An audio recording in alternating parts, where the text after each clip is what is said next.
Hello everyone, Praveen here. Today I welcome all of you to a session on data analysis with Python for beginners. This is a session for beginners and it talks about some libraries of Python that you could use for machine learning or data analysis, etc. To begin with, I'll talk a little bit what CloudxLab is and what CloudxLab does. Uh, so so CloudxLab basically is a edtech platform that tries to make learning fun and available for life anytime, anywhere.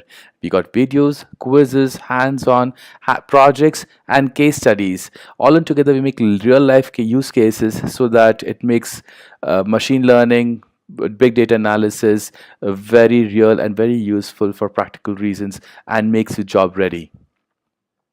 CloudX Lab is a playground with feedback. So the playgrounds are for hands-on. The system evaluates. So the way it looks something like this, where there is content on the left-hand side, and there is so content would have instructions, will have some theory, etc. on the left-hand side, and on the right-hand side you've got what's called a playground, a Jupyter playground, where you could type in code, and this code then you could type in code and then you can press submit. When you press submit, the code you've written here gets evaluated against the test conditions for this particular instructions, and in case your code is correct and does what and you have to follow the instructions correctly and you have solved the problem, you get answers and you can move forward.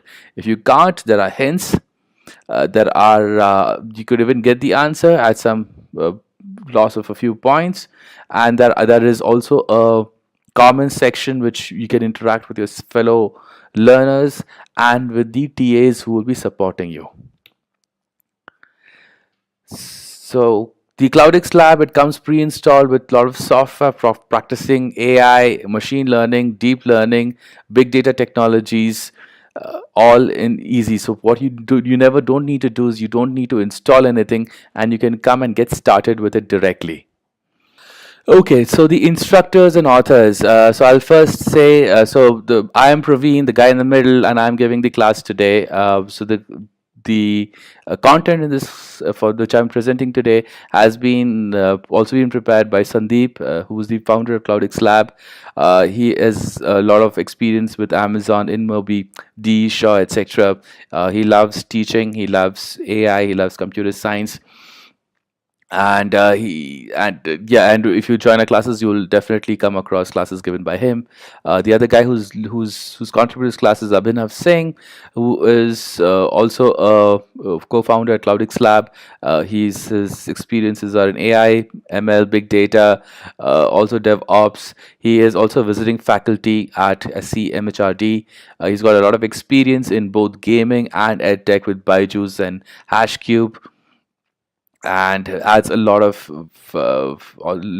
theoretical and real knowledge, real content to our classes. The guy in the middle, that's me, Praveen. I'm also the CTO and co-founder of Yatis, which is an IoT company, IoT for vehicles.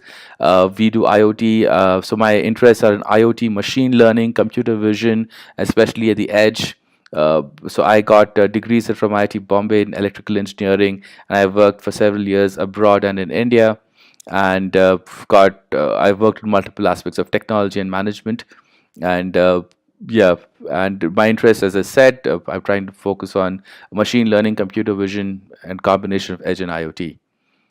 Okay, now let us come to the content.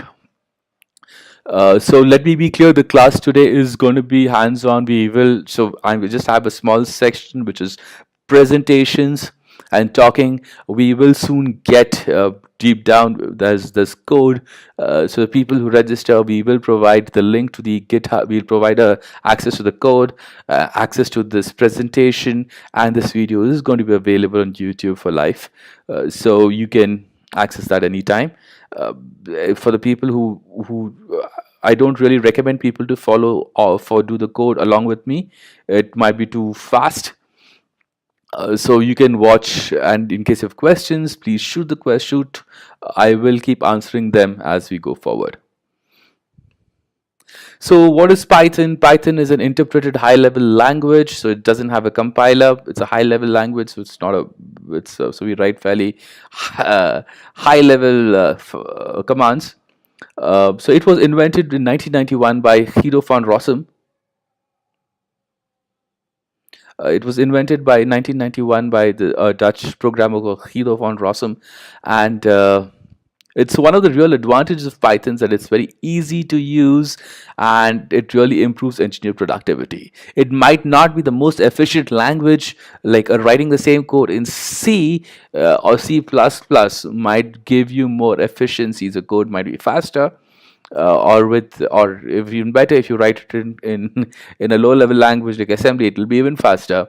But the real advantage of Python is that it's really easy to write, it's easy to read, it's and therefore easy to learn, and therefore it dramatically improves engineer productivity. So this is often a question, hey, if it's slow, why is it so popular?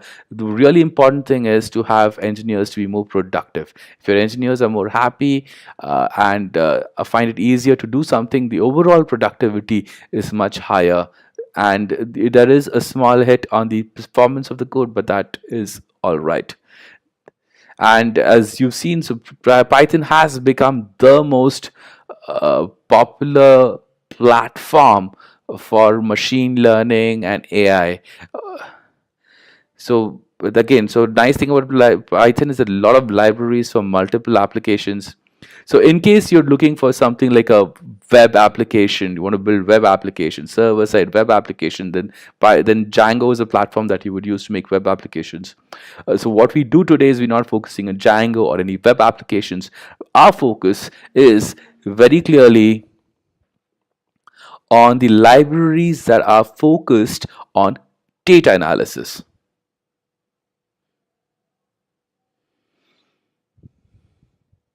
On data analysis, okay.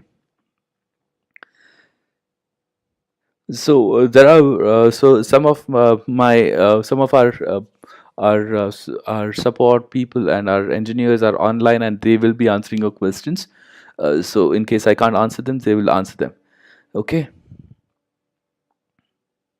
So Sunil Rawat asked questions. Once we have completed the course, what is a good place to practice the skills for any projects that can be done later on? So I'm going to add two things. One is, so CloudxLab today has these things called guided projects. So some of the guided projects are actually projects that have guidance and they are gamified, so it's easy for a lot of people to follow and do it. So that's, I think, one place to start. As you get more and more experience with the problems that we've given and you feel you're ready to do more, Kaggle is a really good spot to take up real problems in data analytics and AI, and that's one spot you would love to do. Okay.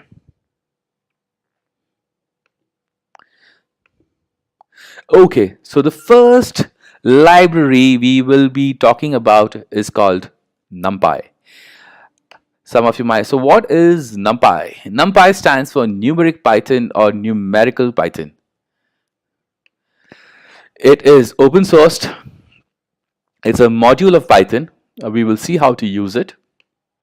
It provides very fast mathematical functions. So very interesting over here is that sometimes the same functions are available in normal Python, but if you use the NumPy version of it, it is significantly faster. Now, one of the reasons that happens is that NumPy is a library that's written specifically. So NumPy is a library written in C or C++. Some of these functions are in C or C++, and the engineers who wrote it did a lot of optimizations at several points to make sure it runs much faster. So there are certain functions like, say, find like multiplication of two matrices or looping through an array and running an operation on top of that. Some of these functions are you could obviously write a for loop and loop around the matrix or the array, and get a result, but you would get a faster result if you use numerical NumPy. Besides that, NumPy also has a bunch of things that make it really easy to use. So now this is like an overview of a bunch of uh, tools in Python which contribute or together can be called the complete machine learning ecosystem. Python is here, and I said everything is Python, so it doesn't matter. So NumPy is what we've been talking about. So at a very simple thing, you could say it's a bunch of libraries for you to manipulate lists. Okay, it's as simple. It's a lists with a lot of different functions. A list with a lot of functions are specifically written, and we will see a lot of them today. And with these functions, you can make a lot of with these functions you can do a lot of you can solve a lot of problems. So what we'll be doing today is we'll be just showing an introduction upon the tools that are available in NumPy. If you want to get further in, you could look at some of the projects that we have online, and you can take a look at that. We have some very interesting you can actually write an entire machine the entire an AI and complete AI tool in just NumPy without using other things like TensorFlow, scikit-learn, etc. It's possible. It's more cumbersome, but it's possible. So NumPy is by itself is quite powerful. The other tool that we'll be looking today at is Pandas. So Pandas is the closest, the easiest. The people who have not seen, I think the best thing to talk about Pandas is like Excel, like an Excel sheet where you can put data in rows and columns in a table, and the data can be accessed and processed on, and you can do a lot of interesting things with that. Okay, that is so at the Pandas, that is the best thing. So we will also take a look at Pandas today, and we'll also cover a smaller introduction to Pandas. And the next library which we'll hint upon is matplotlib, which is a library to essentially plot graphs. Okay, to essentially plot graphs. So those are the things which we will be covering. There are other applications which are there's an entire platform called scikit-learn. So scikit-learn is the machine learning library for Python. So scikit-learn comes with a lot of machine learning algorithms like logistic regressions, linear regressions, decision trees, etc. So that's when you get into machine learning. Scikit-learn is a package that you would use. TensorFlow is a package which you would use more if you get into AI and deep learning and have to work with neural networks. That's where TensorFlow is useful. Now, NumPy comes in the middle because all of them actually use components of NumPy. At the core of it, there's a lot of the background processing or the background data structures, the bottom data structures are all based on NumPy. So why use NumPy? It is array. It uses basically what it said. It's array-oriented computing. It very efficiently implements multi-dimensional arrays, which I mentioned. Okay, it's designed specifically for scientific computation, and it's a library of high-level mathematical functions. So again, as I mentioned, so I'll just go through this again. As I said, it's basically an array or a list with a lot of very specialized functions written for it, which makes it very efficient and also is very powerful because it just gives you lots of choices to do. And we will see some of it today. So NumPy introduction. So NumPy's main object is a multi-dimensional array. It's like a table of elements, usually numbers, all of the same type typically, and it's indexed by a tuple of positive integers, very much like an array. So in NumPy, the dimensions are called axes. That's one little thing. So because it's a multi-dimensional array, there can be multiple dimensions, and those dimensions in NumPy are called axes, and that is important. We will see what that is. So number of axes, so if you have, which we'll come to that, the number of axes is called a rank. So it's called a rank of that particular array. So if you've got really a very simple array which is just unidimensional, the rank is 1, and if it's more complicated like a matrix, the rank is 2, and if you have something more complicated, your rank could be a much higher number. So as I mentioned, in case you have something like this, which is a matrix, a 2 by 2 matrix of all zeros, the rank of this, now that is basically, it's got one axis along this and one axis along here, and it says that the rank of this matrix is 2. It's two-dimensional and the rank is 2. That's what a rank means. And now that's very similar like rank of the matrix, which you may have studied in high school. Now NumPy array, now what I'll do is, again, I'll be using a combination of slides, and then I'll be jumping into hands-on with my notebook to do the actual demonstration. Okay, so NumPy arrays can be created from basically both Python lists or tuples like this. So we first have to import NumPy as np, and you can declare a as an array. So as you see, a is an array, and if you print type of a, you get what a is. Similarly, you can just declare b. Here we have declared b as a tuple, and that also can be declared into a NumPy array, and that works all fine. It's not an issue. You can declare it in multiple ways. Now, one important thing is that sometimes what you want to do is very often you want to declare an array that's just all zeros, an empty array, and NumPy just lets you do that. So you can declare a matrix or an array that's multi-dimensional, can have its rank could be something, its size could be anything, and you could just declare, and you could easily declare an array of all zeros. If you can do all zeros, well, you can do also all ones. So previously we used np.zeros to create an matrix or an array with just zeros. If you use np.ones, you can create one with you can create a matrix that's all ones. Here we have created np.ones of size 3 into 4, so it's basically a matrix with 3 rows and 4 columns. The type of the variables you have defined, call it to be an integer 16. That's an option which you could do. Now the other option you have is you don't want zeros, ones, but you have a fixed number. That's also easy to do. You can use something called np.full, and here we have done np.full, again created a 3 by 4 matrix where everything is put with 0.11. And all these options are very easily available. You can just do that by default. Now, what you can also do is you can create a sequence of numbers, so using the functionality called np.arange. So here, np.arange, I've specified here, we've said that we put 3 numbers here, 10, 30, and 5. Now, what is the syntax? Syntax here means that please create an array or a NumPy array that starts from this point, and then you keep incrementing from this with the last number here, 5, till you reach this number. Actually, you don't reach, you stop before that. So this is the maximum number you're just supposed to stop before that.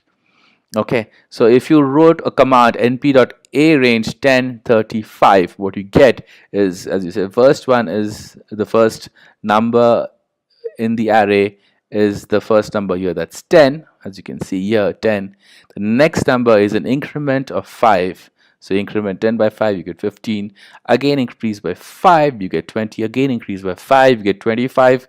Increase by 5, you would have got 30, but it says up till 30. So it is up till 30. So till before 30. So you don't reach 30 and it stops there. Now this is not only integers, you can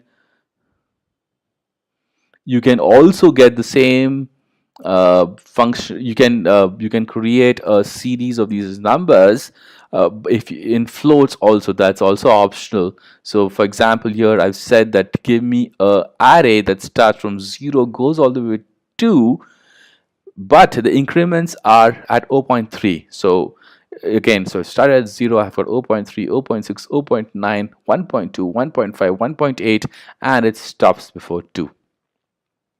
So another way in which you can declare multiple things. Okay, now there is another way, which is to create an array of evenly distributed numbers or created by a series, and that's called np.linspace. Now the way that works is it returns an array with the specific points, evenly distributes them between 2 points. Okay, but what is that? The maximum value is included. So if you remember, when I use np.arange, the maximum value is not included. In this case, the maximum value is included. The other difference is that whereas in np.arange, I gave the step size, here I don't give the step size, I give the total number of points that's needed. Okay, total number of points. So let me just refine what we did between np.arange and np.linspace. Both of them can create sequence of numbers from a starting to an ending point.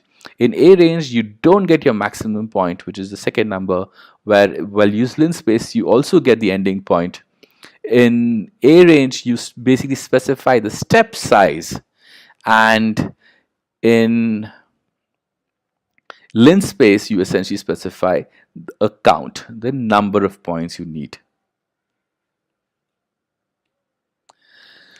You can do more things. You can create random arrays. So you can create an array of random numbers that's just a bunch of random floats between 0 to 1 by using an inbuilt function in NumPy called np.random.rand. And here we have created a an array of dimensions 2 by 3, a matrix of dimensions 2 by 3, 2 and 3. So there are 2 rows and 3 columns. And they're all random numbers between 0 and 1. So this is just one screenshot. I'll again demo it and you will see all this happening. You can also create something called np.empty, which is an empty array, and lots of times it just gives any random. It's also like a random number, but without absolutely any focus, and it can be anything. So np.empty also gives you an empty array with uninitialized, what you say, and it's just random text. It's usually just random noise that's been generated by some items that's just left in the RAM component. Okay. Okay. So what I'll do is I'll jump to a hands-on.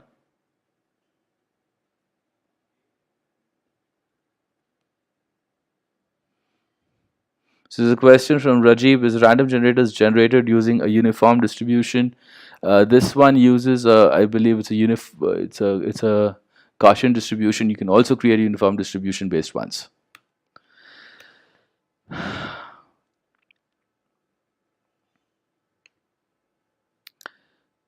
Okay, now I'm basically going to the lab and I'm starting. So the CloudxLab would look something like this, and I'm starting up the NumPy notebook, and I'll be demonstrating that. Let me just close the notebook starting up.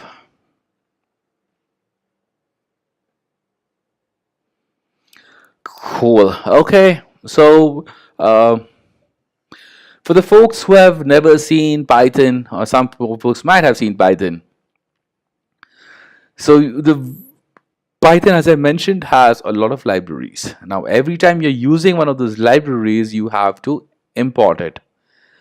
So NumPy typically comes pre-installed. At least it's pre-installed on CloudxLab, so that's not an issue. And if you have a library that you want to include in your program, you can import it using a function like this. So this says import the library, and we will call it np going forward, because numpy is too big, so we will call it np. Now this is like a standard nomenclature which has become extremely popular in the Python universe. So wherever people are using NumPy, they usually import NumPy as NP. Okay, so some folks have seen it. and some folks may have, but this is the way it's going to be. And you need to do this. Like, this is the first step. And if I, for example, and this is again what's called a Python notebook. So some people have not seen what a Python notebook is. So Python notebook is this. It's called a Jupyter notebook. It comes with an interface like this, and what you can do is you can write code here. By default, the code is not all executed. We can execute that step by step. For example, I can just click on run cells and it would run it. Alternatively, but what I'd be doing is I'd be using a shortcut. So for me, a shift and enter is a shortcut, and when I do it, it gets executed. So as you see, I just executed this particular function, and now NumPy is ready for me to use. Okay, so now as I mentioned, so now we will be demoing actually running the code and doing some exercises for people to see what's happening. Okay, so our first section, as I said, is the declaration of NumPy arrays, and as I mentioned, NumPys can be declared in separate ways. So an easy way of doing it is by declaring it A as a np.array of, and internally we have specified a list or an array, as you can see, of 1, 2, 3. And I executed it, and I have now created A is now an array that contains 1, 2, and 3. Now, most importantly, what NumPy is basically an n-dimensional array. And in Python, if you have any kind of object, and if you want to find out what type that object is, you can write type A, and it'll tell you what that is. It's the type of the function is an ND array. It's an n-dimensional array, a NumPy n-dimensional array, and that's what almost everything is going to be. And the number of dimensions in this array is 1. Well, this is just repeated again, doesn't matter. The other method of defining an array is by, so earlier we had declared np.array, and we had used two square brackets. When using square brackets, that's usually an array. And over here I've used normal curved brackets, and this case I've used basically to declare a tuple. And for an NP array, it can be declared based on a list or a tuple, doesn't really matter. And again, and if I look at what is type of A, it's the same. And okay, so now I'm going to tell you about a concept of shape. So shape basically specifies the dimensionality of an array. So to start with, as you can see, this is right now is just the B is just an array of 3 numbers, and so it just says 3 and nothing else after that. If it was multi-dimensional, you would see more numbers over here. So this is a single dimensional. All you see is B with just one value here. So and this is there are 3 items in this. So the shape is 3, comma nothing. So it's a single dimensional array. If it was a multi-dimensional array, you would see more numbers here, each for a particular dimension. Okay.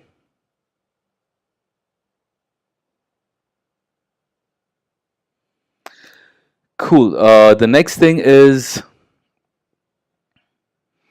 array with zeros, as I had mentioned. So you can declare a multi-dimensional NumPy array with only zeros. And as I said, just np.zeros. So here we've declared a multi-dimensional array, a 3-dimensional array, and it's all considered to have just zeros. So what is it? You can see it's 2, 3, 4, and what we have is essentially, you can see you have 2 matrices. That's the 2 here. They each have three columns. Sorry, three rows and 4 columns. Okay, so that is like a way to look at. So when you're working on 3-dimensional arrays, so I have 2 arrays. I have 2 matrices, and the dimension of each matrix is 3 rows and 4 columns.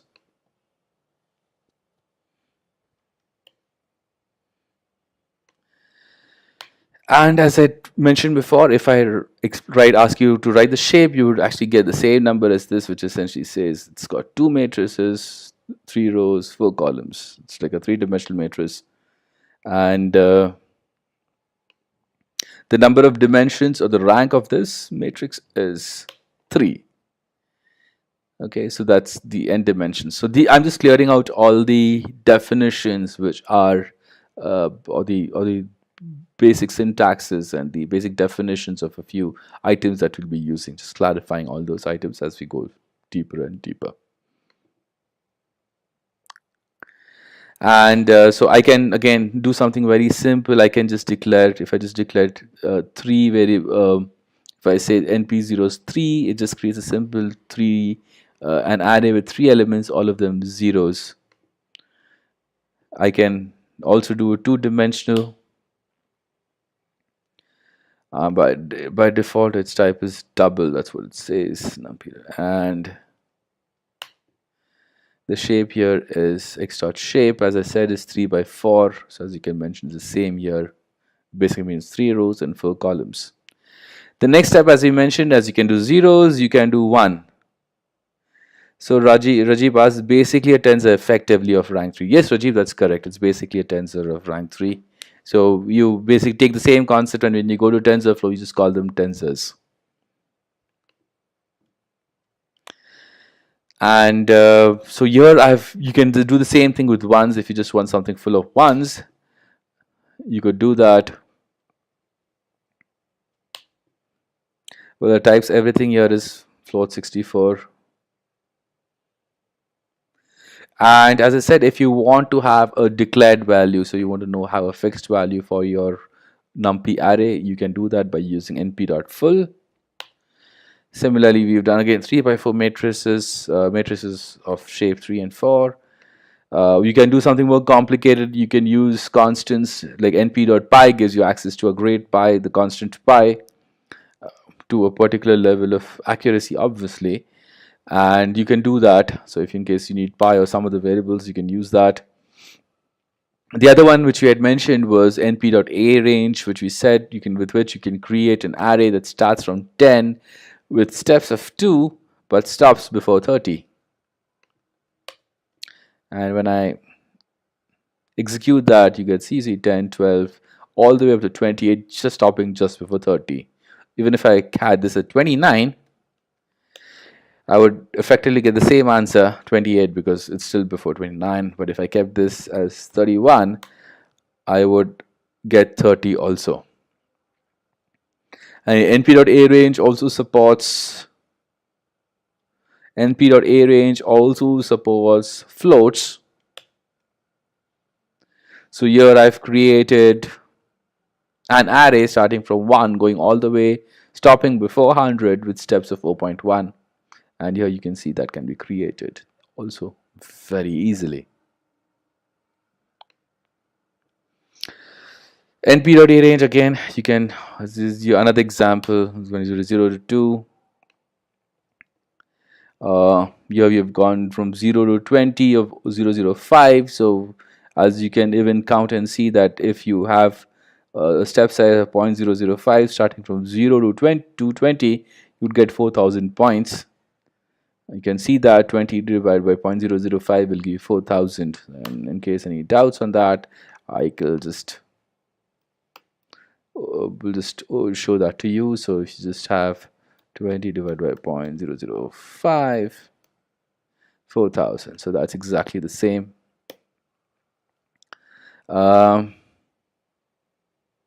Okay, so the other way of declaring is you can actually write down your matrix. So if you have something complicated like over here, we have basically we have it's essentially 2 by 4 array. So it's 2 arrays of size for each, and you can actually write it down specifically and then declare an array using declare a NumPy array using this array as the input, and that also works. Okay, here we have an example. So there's a lot of examples here. A 3D array. Okay, now we're going to talk about certain functionalities that are available with with NumPy arrays, which make it easier to manipulate. So a lot of times when you go and you start playing with NumPy arrays uh, with certain exercises with machine learning or AI, you would often need to manipulate the size of the data. So as somebody had even mentioned that these are like tensors, yes, and the size and the shapes of these tensors have often to be manipulated while doing machine learning, etc., or have to be changed. So NP gives us a lot of capabilities to do that. Now we're just stepping into that. Now, to begin with, it's got a very simple thing called size, which gives us size of the array. Okay, so it's basically size of the array, and well, we can't. Let's see if we can see this array. It'll look very weird, but let's try a. No, sorry, x. And so these are a couple of shortcuts. If I want to add another, say another entry in this, I can press. If I press A, I will get something above it like this, and if I press X, it goes away, and if I press B, it adds something below the current cell. It adds a new cell below the current cell where I can put in something. Okay, so that's something, and the same functionalities are available again over here. For example, I can cut it. I can cut it, and if I want to add, I think I can just add cells here. Move cells up.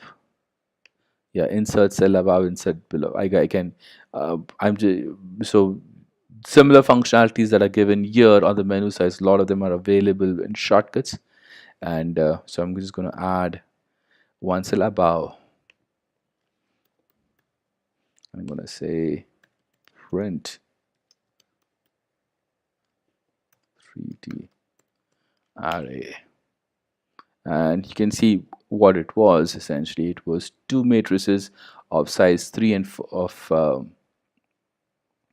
of size 3 by 4, so 3 rows and 4 matrices, 3 rows and 4 columns, each having 0.11. If you don't like 0.1, you can even call it something else. So for example, if 0.13 was your lucky number for some reason, whatever, you can have that. And if you count the number of points over here, you can see it is 24, which is also comes by 2 into 3 into 4 is also 24. You can also count this and see. And that's what it says. That's what size is. Size is the number of elements in this array, in this NumPy array that we're using. Okay, so the next function, as I said, we're going to talk about is how to manipulate these arrays. So to manipulate the array, one of the things what we'd like to do is we like to change the shape. So as you see, the shape of this is something like this: 2, 3, 4. It looks like this. There are two matrices, each of size 3 by 4. But so NumPy provides a very easy function if you want to declare, you want to make it, you want to change the shape of it. So for example, this particular function, this particular command, what it does, it basically changes whatever array into arrays of 4. Okay, into multiple arrays of 4. That's what the -1 says, that okay, just look at the next number and I want arrays of that size. Okay, so you want, so it gives an array of these arrays, and each of the arrays has size 4.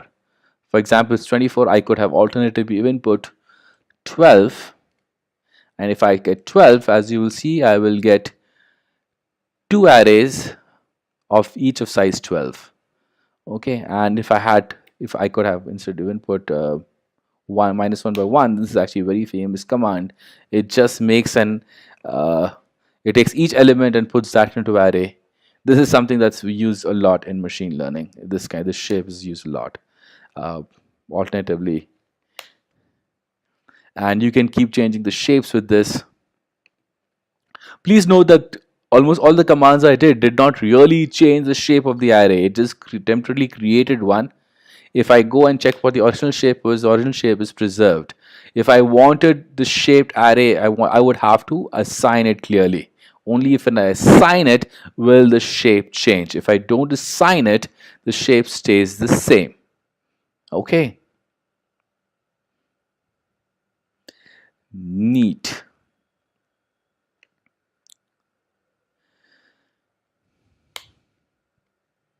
So again, other ways of declaring arrays, not particularly important. Right. Now, as I mentioned, that the other way of declaring NumPy arrays as a series of numbers using the command linspace. And what linspace does, it specifies the min, max, and the total number of numbers in between, or you could say numbers in between, the numbers in it. So we said 0, 10, and 3. So if we run it, we get 0, 10, and 5 in middle. So, and it says, and you've got three numbers as we have specified here. Similarly, if you use something like 0, 10, 50, what we would get 0 and 10 with 50 numbers in the middle.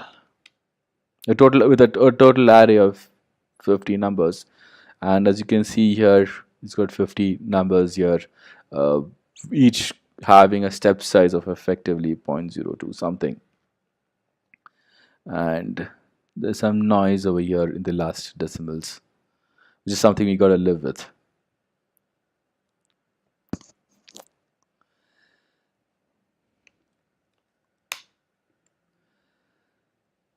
So we can even use these numbers can even be so the max number can also min and the max number, both of them, they can be fraction or floats also, not a problem. That works very well. Okay, so now, like for example, a lot of times we work. So I've been talking about dimensionality and using arrays. So one of the big uses of machine learning and deep learning has been in computer vision or manipulation of images. So in case what suppose we have a list of images, okay, we've got the dimensionality of that would be 4. Okay, so if you ever do that, if you ever work, that's how it's going to look. That there'll be 4 dimensions. The rank is going to be the 4. The first dimension is going to be the number of pictures. So if it's the first picture, second picture, third picture, etc., an index that tracks and then which number of picture you're looking at. The second one will be the x-axis. The third one will be the y-axis, and the fourth one would be R, G, and B. Uh, the RGB values of the of the of the pixel value of the red value, the green value, and the blue value. Some of you might be knowing, some of you all pictures are essentially represented as RGBs, and so if you ever work with, and each picture by itself is usually a three-dimensional object, and if you're working with a batch of them, so an array of images, you have to add a fourth dimension to track the dimension or the number of the picture.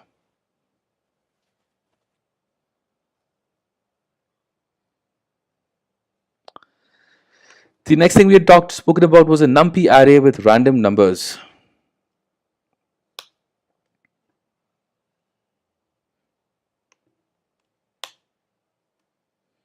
And as I said, np ran 2 by 3, you would get that.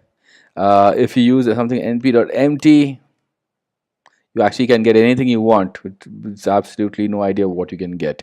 This one is actually a random number between 0 and 1 all the time, so there's some control over here. This is some random. You could get anything you get. Sometimes it could be perfect zeros also. So oddly put, I think there's some weird. So let me just check if that happens this time. Right, so now for some reasons these numbers have already been created. So when I created an empty numpy object of the same size, it just took these numbers as is and put it over here. Okay, just because these numbers were somehow created. So what you get on np.empty is you have absolutely no idea what you'll get. You could get anything. So just keep that in mind. Okay. Cool. Now I'll just give me a second.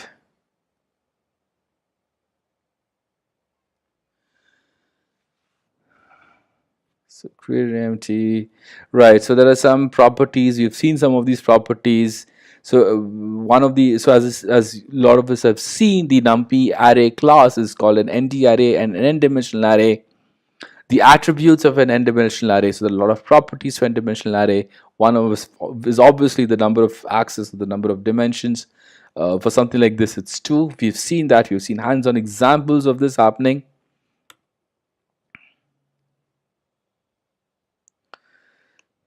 Okay, sorry. The next thing, a very related topic, is the shape of it. The shape kind of defines the overall the size of each little object at in each dimension. And so if it's something like this, what it is basically is, as a lot of you people could see, it's basically a matrix of which has 2 rows and 3 columns. And if you ask it for the shape would be 2 comma 3. The size of this is actually the total number of elements in the array. This is also something which we've seen, and it can also be the product of the elements of the shape. So the shape of this would be 2 comma 3, and the size of this is 6 because it's got 6 elements in it. Ramji Kishore Gundapalli asks, will data analysis be considered to this? This is an introduction. So this is an introduction to the libraries that you need in data analysis. In this chapter, we do some overviews of things, but we would not be solving a problem. We'd just be giving overviews of the libraries that go into data analysis. So D type, it tells you the type of the elements in the NumPy array. Typically, all the elements in the NumPy array have the same value. So over here, the D type is int64 or double. An item size, this other thing is called C.item size. It returns the size in bytes of each of the item. So here each item is 8 bytes, which makes sense. Then the reshape value. Okay, then we discussed reshape. Reshaping can change the shape of the matrix, which is something we have seen. Cool. So we have seen these. I think let's make sure I have just completing all the sets of this. So just repeating the properties. So I have created X. There's n dimensional, so it's number of dimensions. You can ask for the shape. You can check the size. Validation, you can check what the array looks like. It looks like this.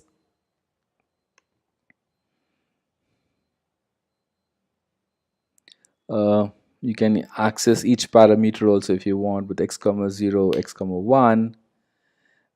So as you say, x comma 0 gives you the first row, x comma 1 gave you the first row, x comma 1 gave us the second row, x comma 1 comma 0 gave us the first item or the first item in the in the second row.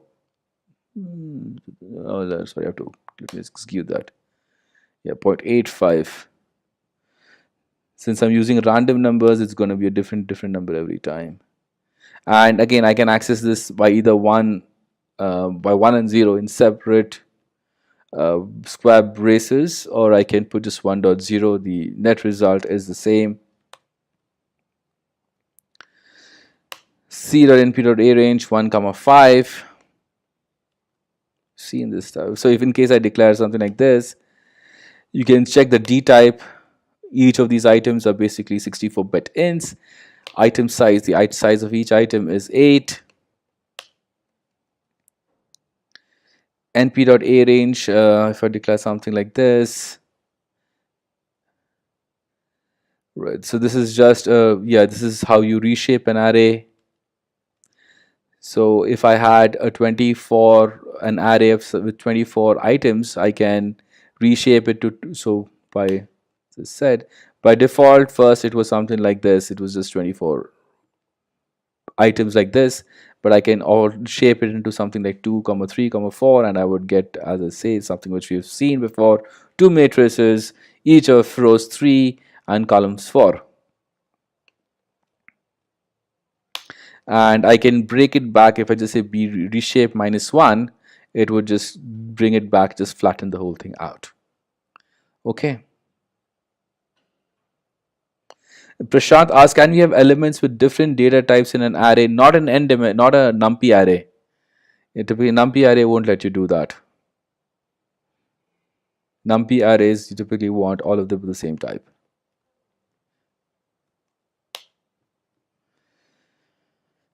So here we have a random. We have now created a random array with random numbers. By multiplying by 10, we have said by default this gives you numbers between 0 and 1. By multiplying by 10, it's given us a value from 0 to 10. And as you can see here, I've created, this is more reshaping. There are a lot of examples of reshaping over here just to make clear what reshaping is doing. So here I've created something of A with 50 elements, and by reshaping it, saying minus 1 by 5, I've asked it to give me arrays of size 5 and how many ever they are. If I made them 10, I would get arrays, 5 arrays of 10 elements. Okay.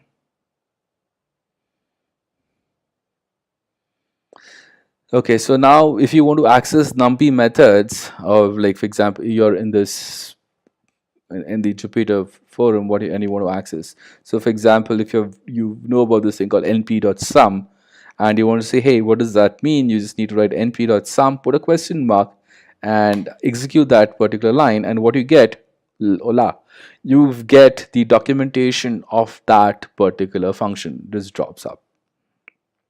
Okay, it just drops up. It just comes up easy like this, and you can take a look at it. Okay. So Raman Jangra asks, can you perform mathematical functions using the elements of the array? Raman, we are coming to it. We will do that. Okay, so we will direct. So if you want to see all the properties and all the functions that are part of NumPy or anything in this notebook environment, you can use this. You can use a command dir, which is directory. So it says dir of NumPy, and if you execute that, you get all the elements, all the properties, and all the methods that are available in NumPy. So you can see how rich it is. So somebody just ask, can we do calculations? Look at the number of things you can do with it, and it's just got lots of things to do, a lot of things we don't know also about. And if you have doubt about something, all you can do is you just put that over here. For example, if you want to see np.lcm, and you say, hey, what is np.lcm? So I saw np.lcm here, and I say, hey, what is np.lcm? We could put np.lcm question mark, enter, and it would give me, as it says, returns the lowest common multiple of those two numbers. So there's a lot of things. It's almost very difficult to learn all of it. You just have to know how to do it and how to access the documentation, and all that is available. The next thing we're talking about is how to index and accessing these NumPy arrays. Let me just present.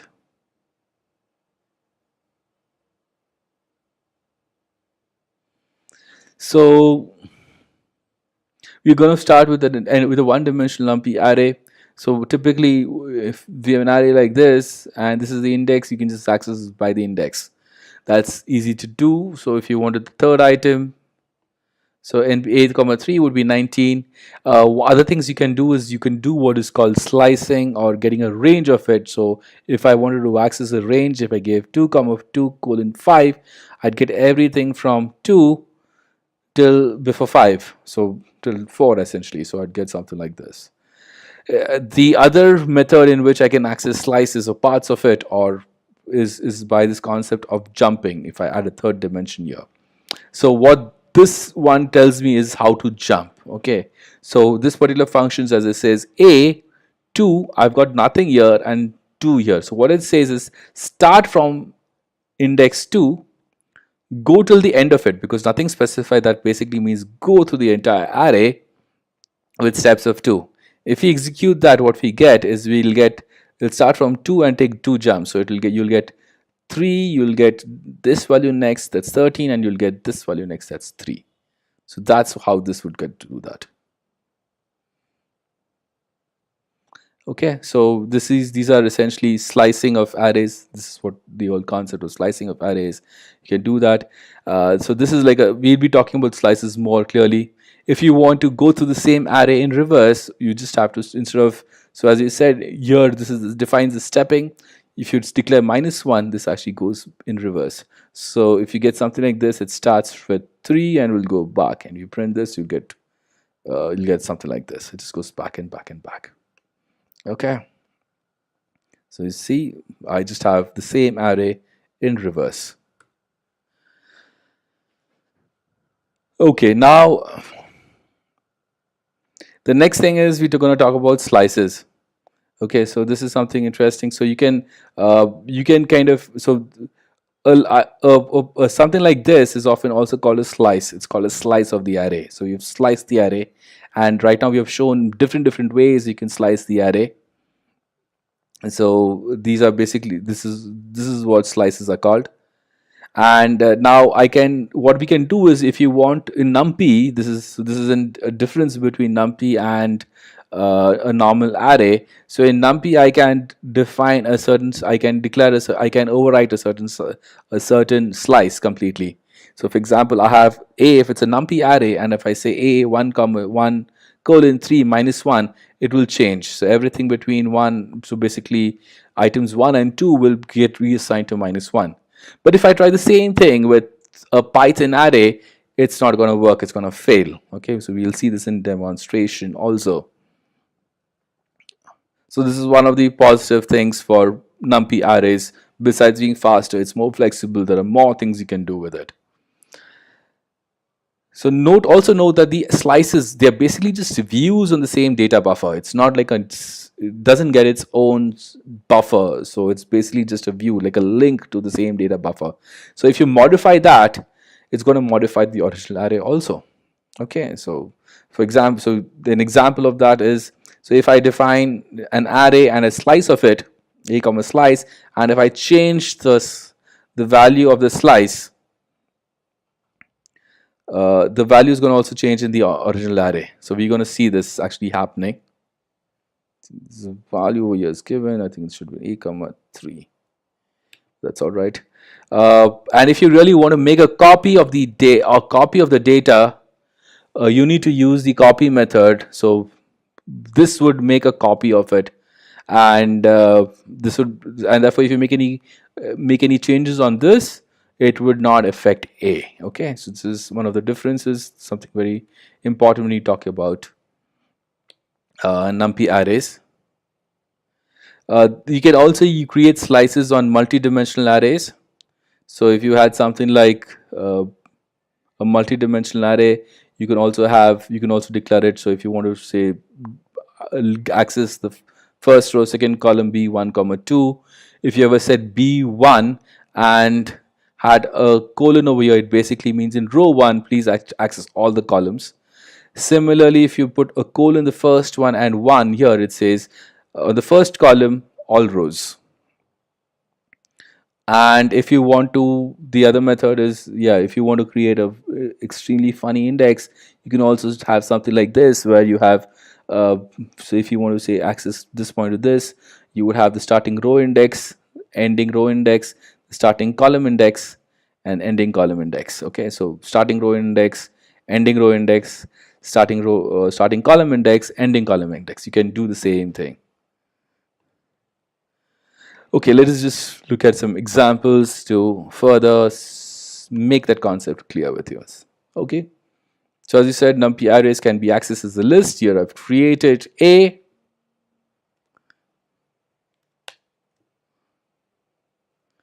And if I want to access the first element number 1, it's 5, as I said. If I want to access a slice, so I've created a slice here between 2 and 5, and I get from elements 2 till basically element 4, just before 5, up till 13. A is unchanged. I can declare something like this. So it says go up till element 6 with steps of 2. from starting from 1. So as you said, goes from 5, it will go to 19 and 7. So it's stepped. It started from from index 1. Please note that in Python, the first item is always 0. Sorry, the first item is always index 0. So when I write 1, I'm basically looking in some ways at the second item over here. Okay, just clarifying that.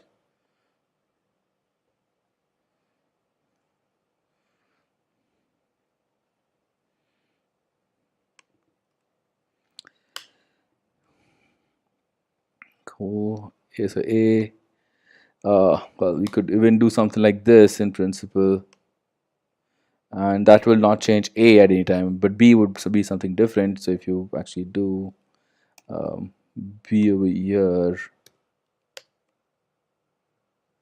as you see, B has got modified, A didn't, so because you've declared it. So if you do something like this, and if you want some modification, please make sure that you're reassigning. There are more examples over here. I've created a larger array, and I can access larger elements. We can again create methods.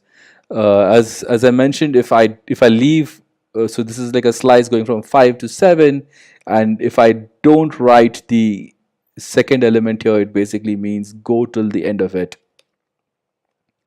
And again, if the first one is missing, it says 3 is the last number. So go start from the start and go till the end of it. Okay, and this basically means everything. Put the whole thing together.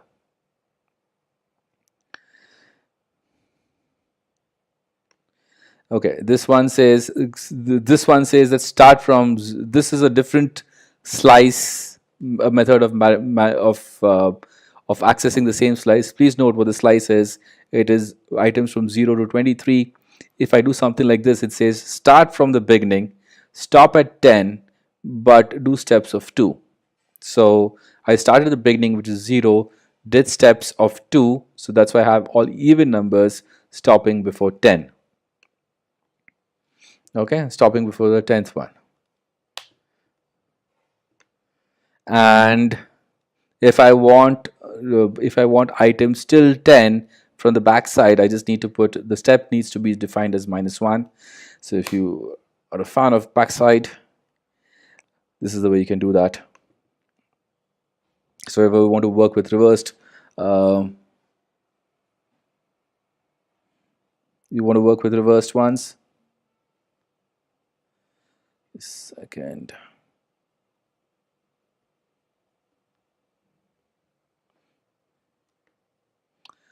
Okay, so what we'll do now, okay, now let me just finish this section and then we'll take a short break and then we'll come back. Okay.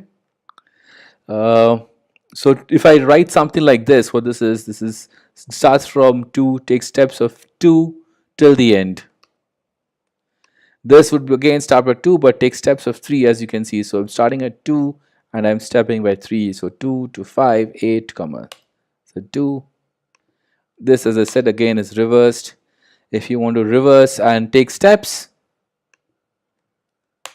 you can reverse and take steps. Okay, so what we'll now do is we'll take a short break. We'll take a short break, a couple of minutes, 5 minutes, water, etc.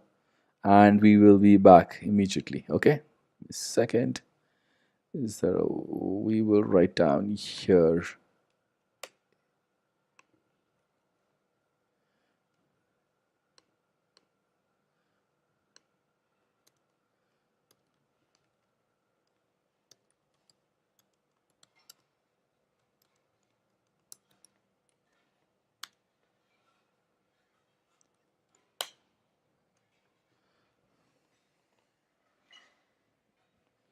Okay guys, I'll be back in a short time. Okay, give me a second.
Okay, guys, I'm back. Let's continue where we stopped. Okay, so we were looking at slices. So if we had NumPy array, we had a NumPy array that was declared something like this, and what slices let us do is, it slices, when I did this, it's let me change items from index 1 till index 3, so that's inclusive of 2 to -1. And this is something I can't do. This is something I can't do with a normal NumPy Python array. This is something I just can't do. If I try this, it fails. Only if I have an NumPy array can I actually handle slices or change a slice or change a part of it.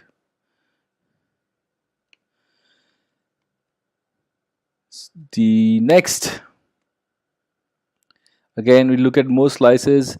So if I declare a slice, so what we'll now look at is, if I change a slice, how does that affect my normal array? So I've declared an A, I have A is my array, and I've declared a slice which is a part of it from 1 to 5, and as I can see, it's a part of it. If I change the second element of the, if I change the second element, A slice is changed. What happens to A? A is also changed. So that's what happened. So a slice is basically just a view, like a pointer to the original array. So if I make any changes on the slice, the original array also gets changed. So that's something you need to be careful about every time you play with slices. If you really want to make modifications and not change the original array, what you need to do is you need to make a copy of the slice. You need to make a copy, explicit copy, and then work on the copy. If you work on the copy, and so for example, I've changed one of the element on the copy to 800. However, both A and A slice stay unaffected. So it still stays at 8. So if you're playing something, do that. So another example, just to further show you, if I create a copy of this, so I can, here what I've done is I've just essentially I've declared a slice here and a copy of it, but not necessarily first assigning the slice to a to a variable. That also works.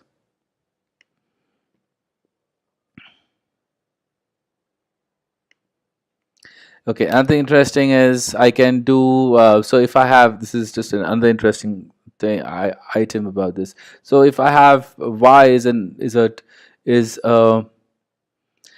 a two-dimensional matrix with 2 rows and 2 columns, and x is just a single, is an array with 2 elements. I can do this, and if I do that, what happens? If you look at y, if you can see, it's got changed. So y of 0 got, so I can actually overwrite as long as the dimensions are are supported. This is something we can do. I can declare x is equal to 0. If I declare y, okay, that does. So if I change x, that doesn't really matter to y because the copy has been made, and then it doesn't really matter. Okay. Okay, I can even do things like this. Okay, next thing is, now we discuss multidimensional arrays. So multidimensional arrays is something which you kind of have to really work with in machine learning, etc. And so it's a multidimensional array with 4 rows and 5 columns. As you can see here, I can access the second. So x comma 1 will give me access to the second row, or to row 2. Sorry, row. So this is 0, this is 1. Same, the concept stays the same. If I want to access a particular element, if I want to access this particular element, it is 1 comma 1.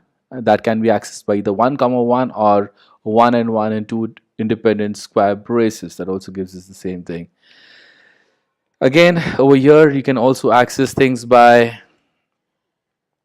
you can also access slices. You can define a starting row index, an ending row index, a starting column index, and an ending column index. So here we've got the slice, we've got essentially this slice of this multi-dimensional array, the first common slice. If you wanted to see something else, that's also fine. If I did 2 comma 2 to 4 and I did something like this, as you can see, I've got this slice. So I can access slices of multi-dimensional arrays also in the same method. So you just need to understand slices correctly. If you understand slices correctly, you can use that in any dimensional array of or tensor or an array of any rank.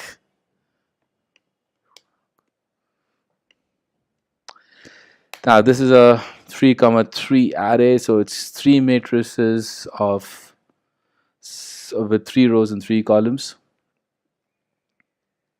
And here I have done, as you can see, I have accessed so 0 to 2. So essentially I've accessed you can see it's very interestingly I've accessed 8386. So I've accessed this component. So 1 comma 3 0 comma 2. So I have the first and the first one, sorry, 0th element and this first element, and I have accessed the rows 0 to 2, which you can see. So I've accessed this one, so this row and these 2 rows and columns from this column to this column. So essentially I end up with this point and this point. So this is a very weird little slice I've managed to pick by using this functionality. I've just managed to pick up this component. Well, let me just put it.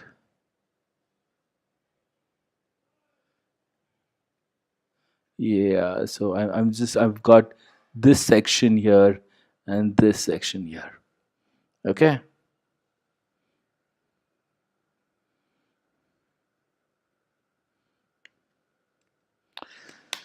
So you can create really weird ways of accessing multi-dimensional arrays. You can also create more interesting slice-like accesses. Here you've done 0, 4, comma 2. So essentially you are starting with 0 and the third element. You'll get it from this element and this element. You would get elements from 0, comma 3. So we've got that. Let me just access that on it. Right, so we've got the entire first item, and then you've got the second part of it, and then in the last component also you got the first 2 rows of it. Interesting ways of accessing it. So you can create extremely interesting ways of accessing multi-dimensional arrays using this. Now another way of accessing this and it lets you access NumPy arrays using Boolean values. Okay, so that we'll look at that. We'll see how to access NumPy arrays using Boolean values. So again, I create an array. This is right now I've created a 12-dimensional array and reshaped it to sizes 3. So essentially I've got 4. I've essentially got 3 rows and 3 rows and 4 columns by using this reshape method. And if I use something like this, give me the rows on, so I can create a NP array that looks like this.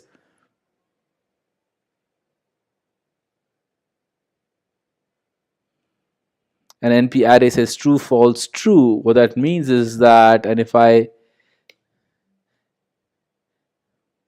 second, let me run everything here. So rows on, if I define as true, false, true, and if I say apply it on this, what I get is I will get, so note that the first index is true, The second index, so index 0, let me use the correct syntax.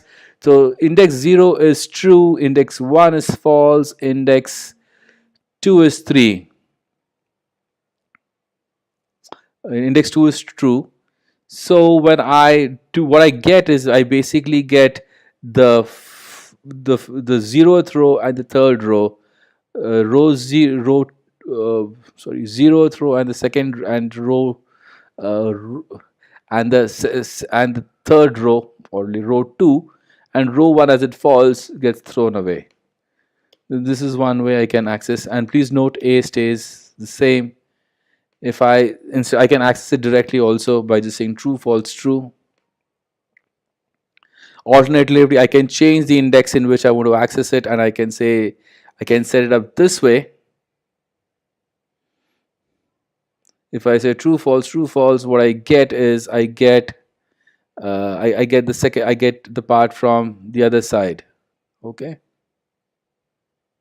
So as you see, I get 0, 2, I get 4 and 6, and 8, 10.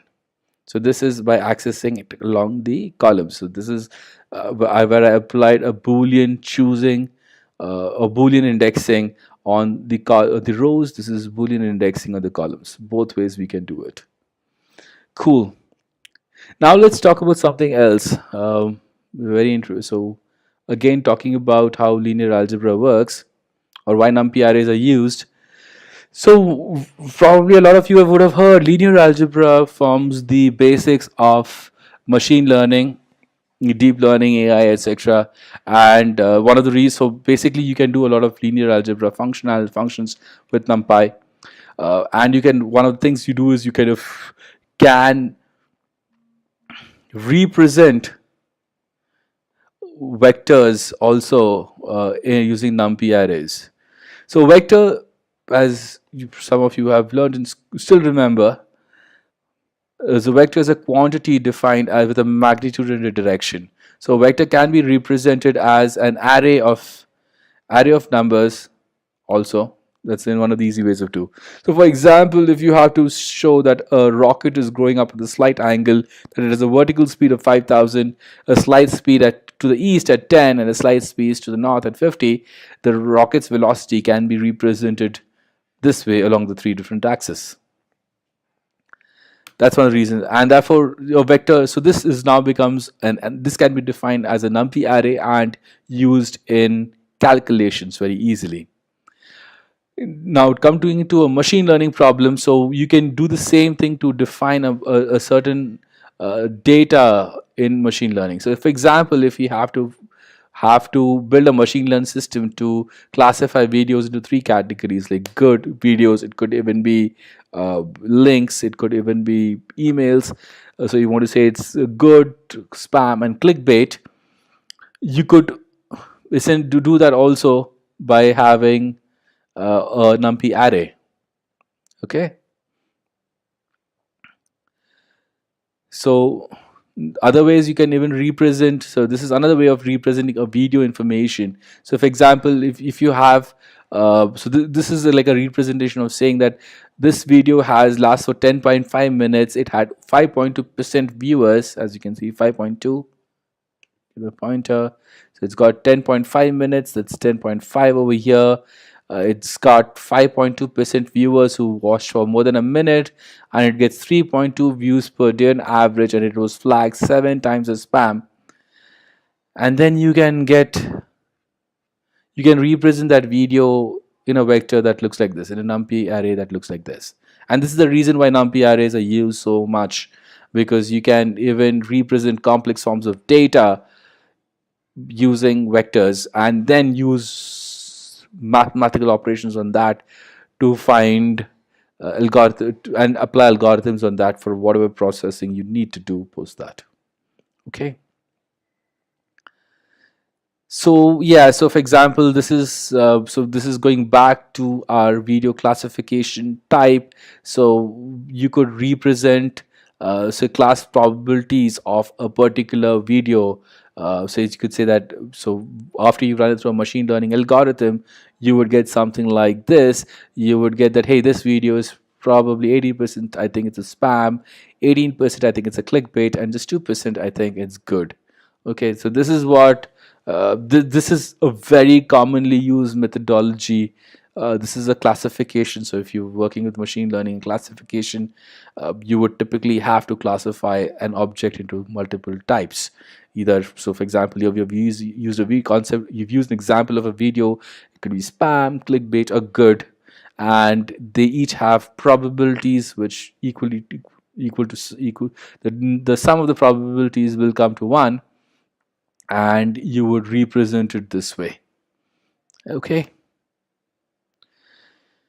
So Python, as you mentioned, can be just a regular list of numbers.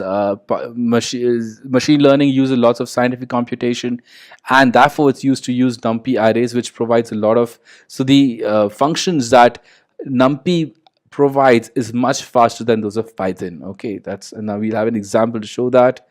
So essentially, NumPy functions, or what we've called here vectorized functions, are much more efficient than writing the same thing in Python. Okay, now what we'll do is we will implement matrix multiplication in 2 methods. One is by the normal matrix multiplication, and the second type is by using an inbuilt operator from NumPy. So we'll call that multiply vector, and here we will implement a normal loop based matrix multiplication. Okay, and we will see what it looks like, and we will operate it on 2 matrices of size 100 by 100, and we will check how much time it takes. Okay, so as I mentioned, we are going to do matrix multiplication. So this is a normal matrix this is matrix multiplication normal code, where we are basically multiplying the rows I comma j. It's essentially the transpose and multiplied by each of it. I'm not going to go through into the code, but that's what this is. And the NumPy implementation is very simple. We have an at operator which gives us a matrix multiplication, and we just do return a at b. Now what I'm going to do is I'm going to run both of them on 200 by 100 matrices, and we'll compile the time. So there's a very function called time it that lets us compile the time.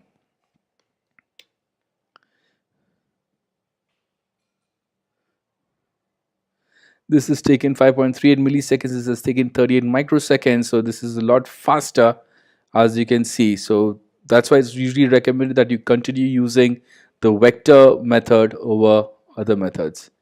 Okay, these are some more examples of reshaping, etc., which you won't do.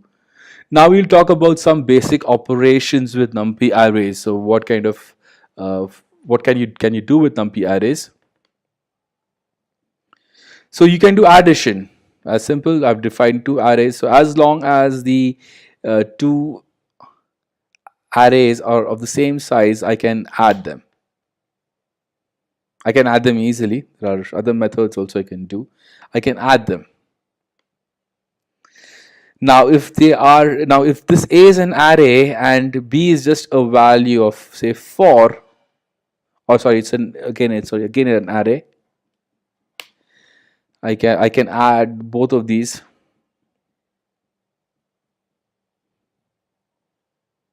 Okay, and it's the same. So this same addition is like, I can write in a for loop and also do it, but I don't need to do it. It's easier to do it with NumPy. It'll give me the same results, as you can see. Please note if the shapes don't match. So if I do, this is rank 2 and this is rank 4. This is a 4 this array has 4 elements. This array has 2 elements, and if I to add it, it will fail. So while adding, I have to make sure that the dimensionalities kind of have to match. We can do subtraction also, not a problem. So multiplication, NumPy supports both element-wise multiplication. Let me just tell you what element-wise multiplication is. So if I have 2 elements A and B, sorry, 2 matrices A and B over here, and element-wise multiplication, which is dominated by A asterisk p is effectively multiplying each corresponding items together. So 1 will get multiplied by 2, this will get multiplied by 0, this will get multiplied by 3 over here 1 will get multiplied by 4 as we've represented. And here we have shown again both methods. So this is element wise multiplication. This is not, please note, this is not matrix multiplication. This is element wise multiplication, where we just multiply the corresponding elements of the matrix with each other, the corresponding ones. Matrix multiplication is represented by np dot, by using the function np dot. So if we did np dot a comma b and I printed it, and this is as if this is the normal matrix multiplication which you have probably seen, and we have implemented matrix multiplication over here to show you that it's the same here. Okay, so you can, these are the various items you can do. You can do division, no problems. So again, both the elements are the same size, you can divide it.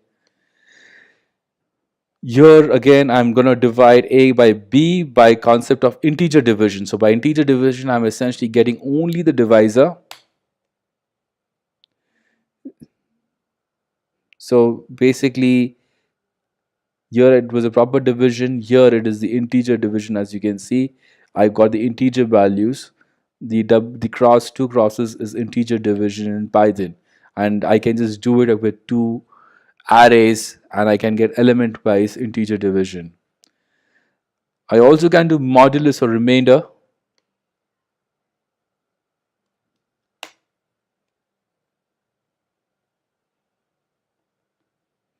Okay, so this is modulus or remainder. This essentially gives us the remainder of an element wise division.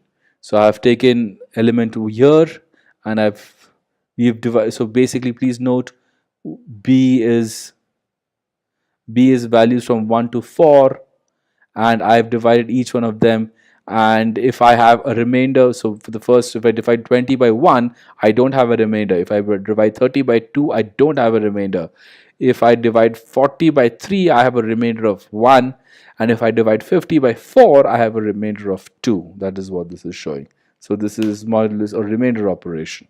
So these are basic operations, and you can build anything on top of it. Similarly, you can also do an exponent of two matrices, of two arrays with each other.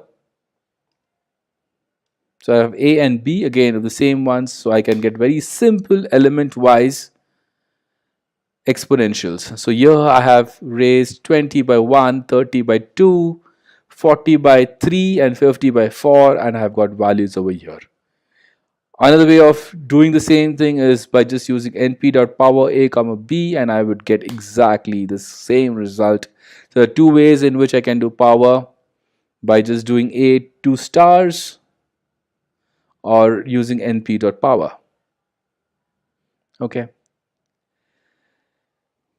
let me just summarize that again. So we use, as we specified,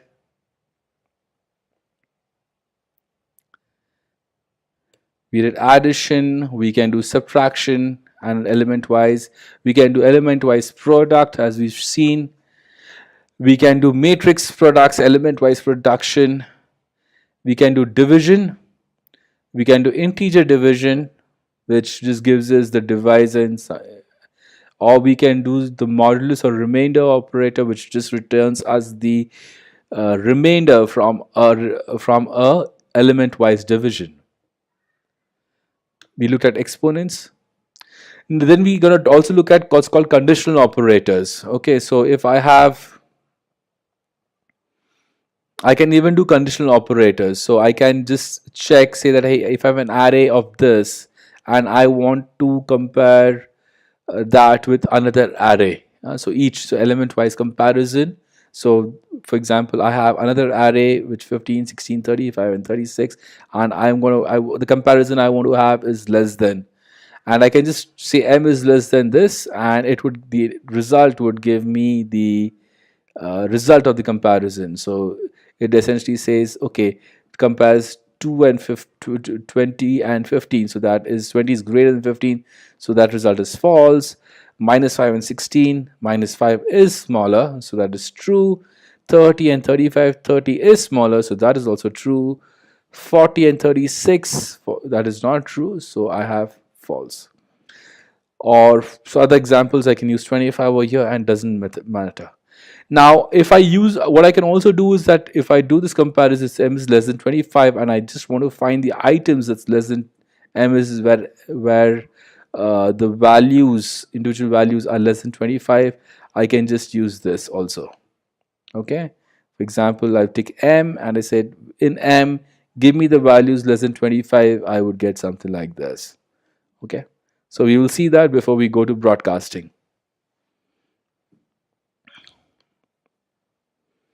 So this was what we did. We had m defined as 20, minus 5, 30, and 40, and we had m less than, this is the other array which I want to compare it against, and I can get the result of the comparison directly. And if I want, I can also get, say, find the items which is less than 25 by using an operator like this. So where m, and I say inside that, I say give me the values less than 25, I can get that. Okay. Now let's look at an interesting concept called broadcasting in NumPy arrays.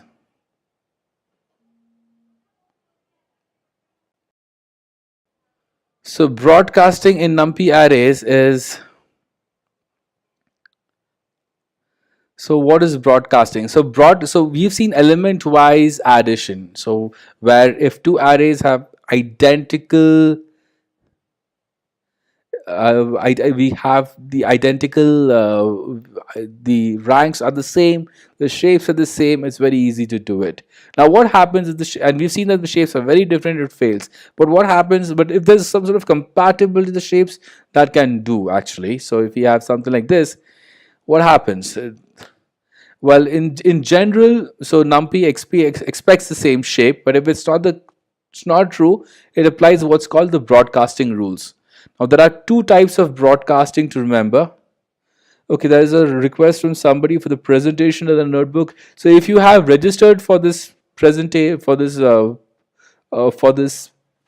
webinar, you will get an email with the presentation and the notebook, so which you can, and the video, which you can view at your own leisure. Okay. As I mentioned, there are two rules of production. So if I do something like this, so the shape looks like this, and there's just here the shape is 1, 1, 2. Here the shape is 5. It's like it's a single scalar that's getting added. What happens is that this number gets added to all of it together. Okay, so what essentially happens then, one will get prepended to the smaller ranking until the rankings match. So it will just, you just add it everywhere effectively. Okay, as you see, 1, 3 gets added everywhere. So 1, 3, 5 got added to 1 and 5 got added to 3. That's effectively what happens. The same thing just keeps, effectively you can say this became, this effectively became another 5, 5 with the same rank, and it got added. Effectively, that's what seems to have happened. And that's the first rule of broadcasting. Okay, and we can do that.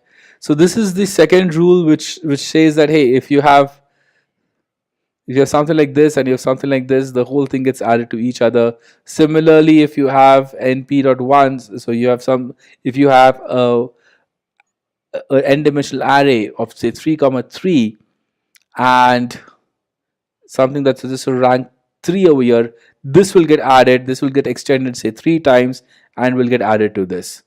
Okay. Similarly, if you've got something like this and this will get added 3 times, this will get pulled 3 times, and it will create it. So these are concepts called broadcasting, which helps you to, which is quite powerful at times and makes it very easy to do. The second rule of broadcasting is that on adding, let's just look at that. We'll just look at it. That was called the second rule of broadcasting. So let's look at some hands-ons. We're coming towards the end of it. look at some broadcasting rules.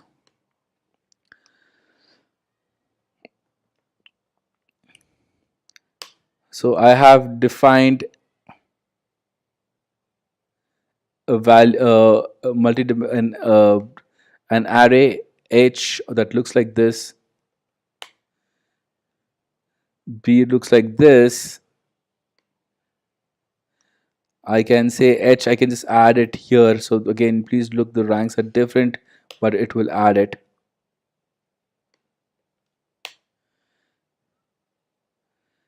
Okay. And similarly, I can also add B to H. So in spite of the fact that the shapes are quite kind of different, but I can kind of match it together. Now let's look at another value where it fails, where I've defined K. I've defined values between A to from 1 to 6, and I've redefined the shape of 2 comma 3. That's basically a matrix with 2 rows and 3 columns. And if I want to then add something like this, which is an array with 3 rows, 3 elements, that kind of works. And effectively what it's done, it's essentially added this 2 times to each of those rows. That's what's happened effectively. But if I try something, give it a weird shape like just with just 2 elements, that won't work. Okay, so if I can kind of do uh, but if I okay, so note that the shapes have to be kind of compatible.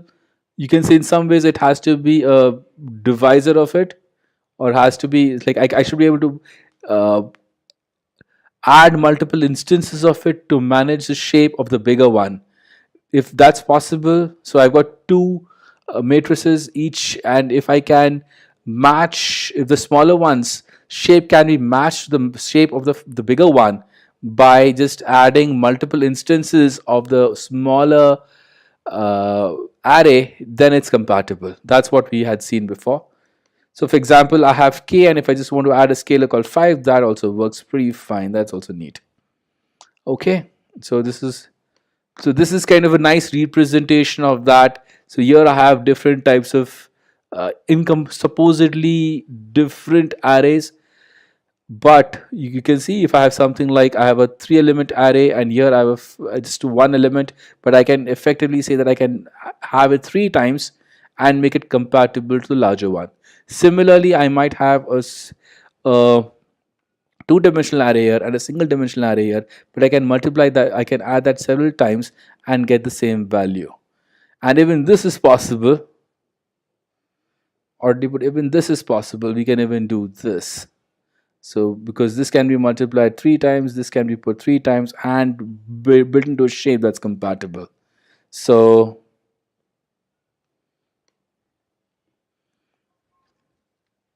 the reads of broadcasting. Okay, the next things we'll be looking at is we'll be looking at some statistical functionalities which are available in NumPy. So as I said, NumPy is good for matrix for manipulations, and so it's got a lot of statistical and arithmetic operations which you can use to do something very easily. What we'll do is we'll just directly do a demo of this. So so we can do means. So I can define an array, I can define a mean of it. So similar to mean, there are other methods which are also available. I can get min, I can get max. We can get sum, which is basically sum of all the elements in the array. I can get a product, which is basically the products of the elements in the ND array. I can get a standard deviation of the elements in the array, and I can get the variance. These are all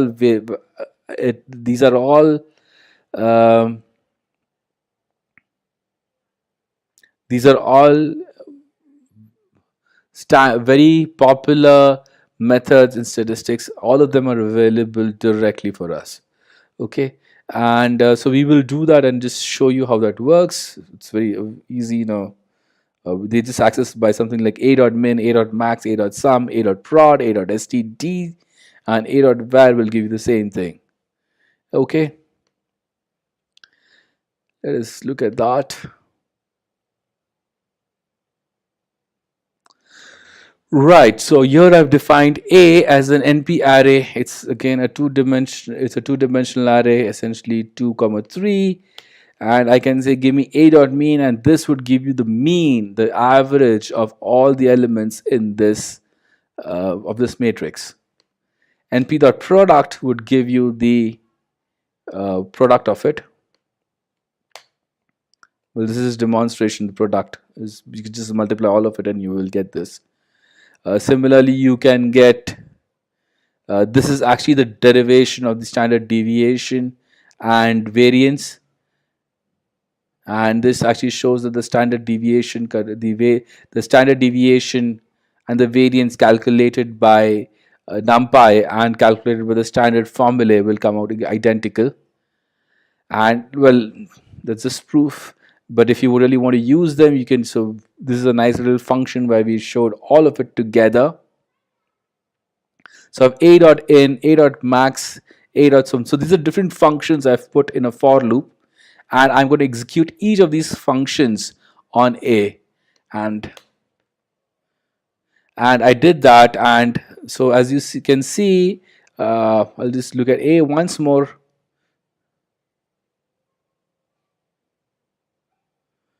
Okay, so we just can get that.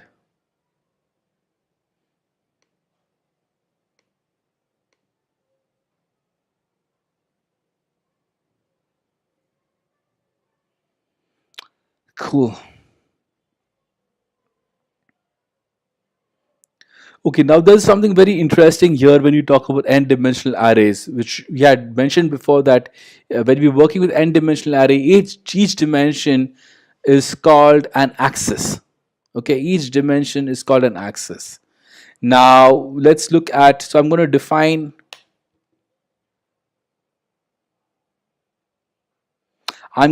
C, and so this is what I've defined. So C is basically, first what I did, I told it to make an array that goes from 0 to 23, so a 24 A range array, and I told it to shape into 2, 3, 4. So it made it into two arrays, each and each matrix has 3 rows and 4 columns, as you can see here. So I have got, please note, I've got 3 dimensions, or that's called 3 axes. Okay, I can got 3 dimensions, but instead I got 3 axes. And I can say C dot sum when axis is equal to 0. If I do this, what's it's effectively done is it's effectively looked at the first dimension, that's this dimension, that's, you can see this, the first dimension, that's 2, that's what I'm accessing here. So it's basically what it did, it's basically added both these matrices with each other, essentially looked at this matrix as a difference matrix and this as a matrix, and gave me a return, an array that's 3, 4, which is basically just an addition of these two matrices. And if you look at it, you can see it. So 0, 0 and 12 has been added. We got 12 here. 4 has been added with 16. I got a 20 here.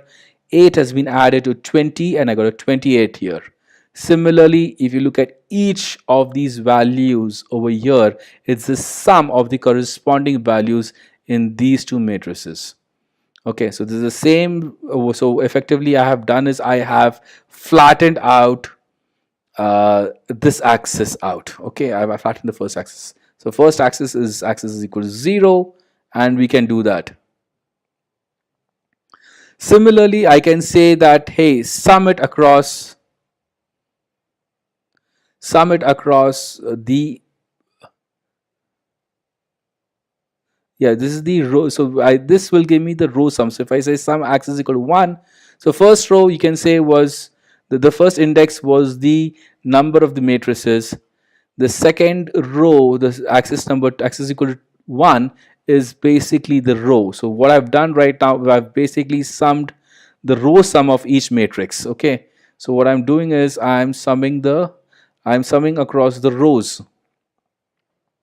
So I'm summing over here this and this comma this here and this here.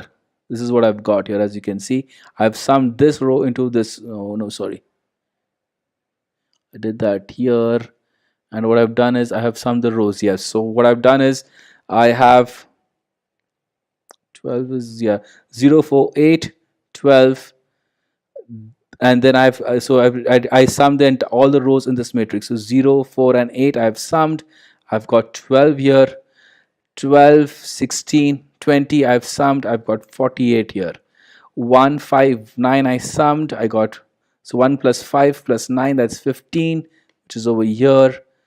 13 17 21 I sum, that's 51, that is over here. So you can see here the summing is happening across the rows, because that's what I've said, that's a row sum. And similarly, if I put it across axis is equal to 2, what I get is a column sum. So here I've summed it across the columns. Okay, and I have the same thing, I have summed across columns now. And I can see 0 1 2 3, that gives me 6.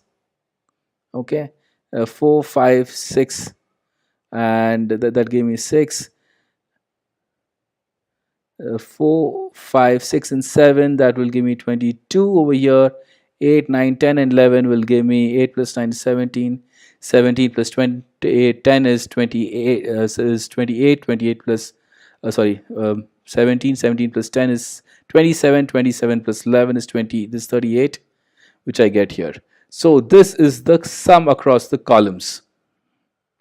So I have ways of summing the same n-dimensional array across multiple dimensions by using NumPy functionality, by using the axis, the variable called axis. Okay. Next we look at, so NumPy also gives us very easy methods of doing transposes of matrices. So for example, I have an array here. So let me just first print A, and I can print A. The A transpose is just available as A dot T. So you can see I get the transpose of this matrix.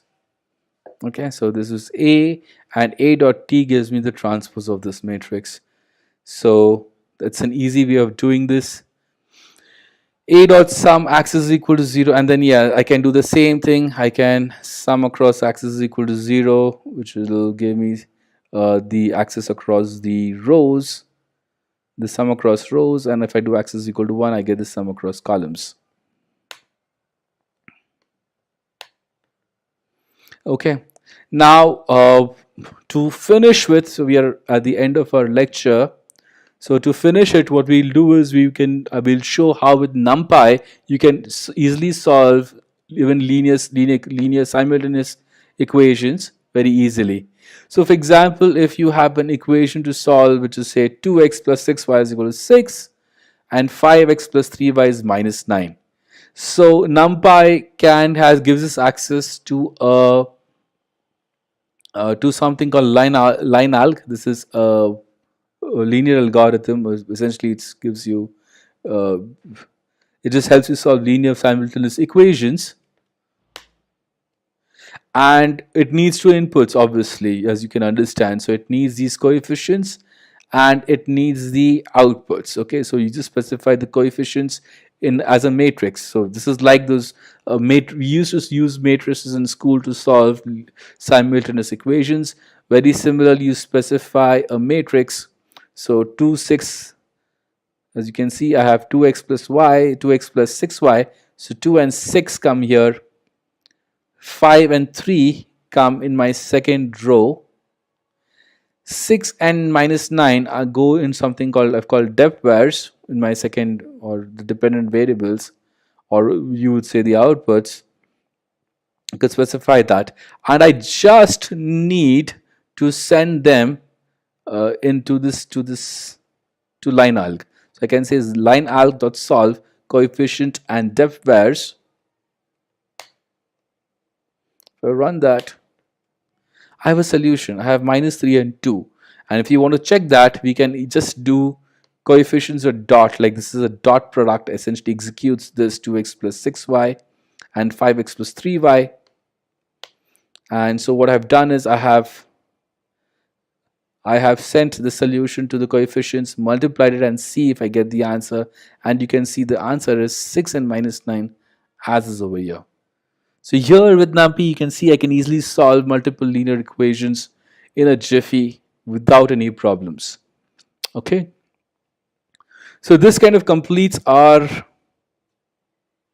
presentation or an introduction to NumPy.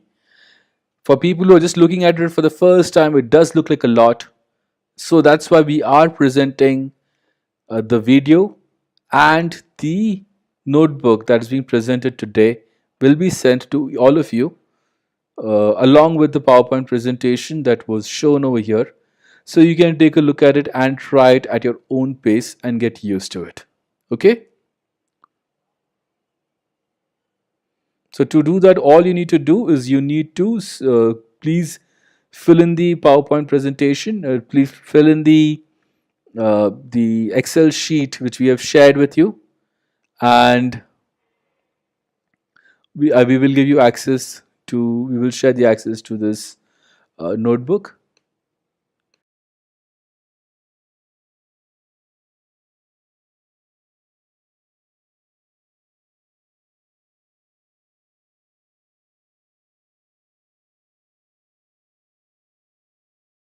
That would be it, folks. So I hope you've learned something useful today. You could take and if in case you want to take a or continue or pursue a career in Python and machine learning, you would have to get more comfortable with NumPy and with Pandas eventually.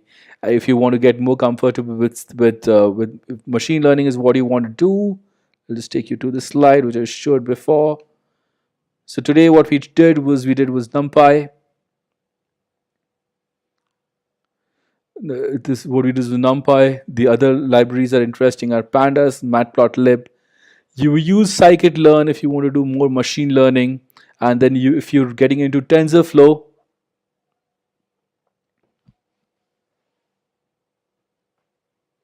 if you want to do TensorFlow, if you want to do deep learning, what's called normal AI, etc., you would have to use TensorFlow. At the base of it, it's all NumPy. So you need to really get comfortable with NumPy because all of these effectively use NumPy, and they will use a lot of the functions and methods which you've seen today all the time.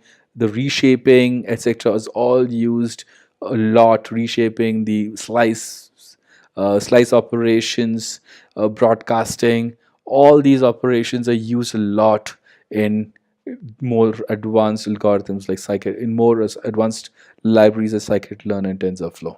Okay. Okay, folks. Thanks for your time. And in case you're interested in some courses, please take a look at our portfolio. We'd be happy to help. In case you have other questions, you can shoot it to our to reach us at CloudxLab.com. And at the end of it, in case you have any questions, I'll just go to the last slide.